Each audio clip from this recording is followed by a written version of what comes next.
In a related development, workers of SIC are dragging management and the board of the company to court for sacking its former boss.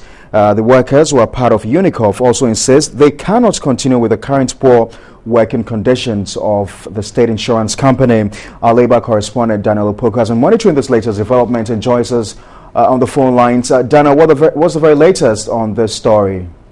Well, Marcus, let me clearly say that what actually happened was that Ivory is a financial agency with SIC had an agreement for SIC to guarantee a loan facility for a third party.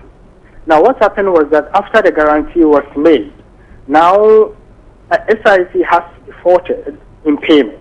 So what has happened now, Ivory has decided to drag SIC to court, not the workers dragging management, but SIC has been dragged to court by this financial agency, Ivory, because SIC defaulted in making payments to the company. That's what has happened currently. And today in court, the management team from SIC did not turn up. For that reason, the matter could not be heard, and the matter has been postponed or adjourned to next week.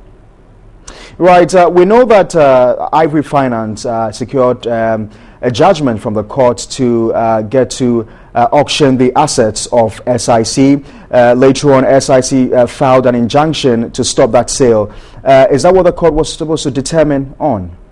Yeah, these are some of the issues the court is expected to sit and determine on. And because the team from Ivory and the team from SIC could not attend court today, the reason the issue has been adjourned. And the workers rather were in court. Now, the workers were in court because of trying to protect their interests with regard to the issues that you raised, with regard to auctioning of the assets of SIC.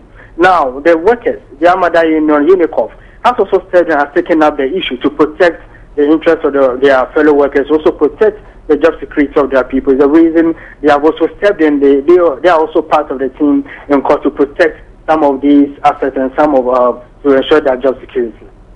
Daniel, maybe very finally, if SIC's injunction does not go through and the court indeed goes ahead with this ruling to have its assets auctioned, what are the likely implications on SIC?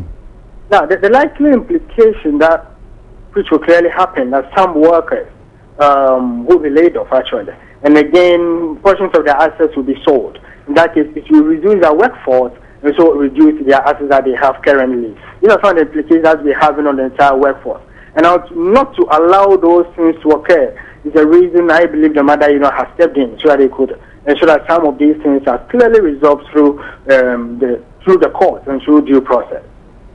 All right, thank you very much, Daniel Opoku. He's been following this issue and will bring you the very latest on this developing story.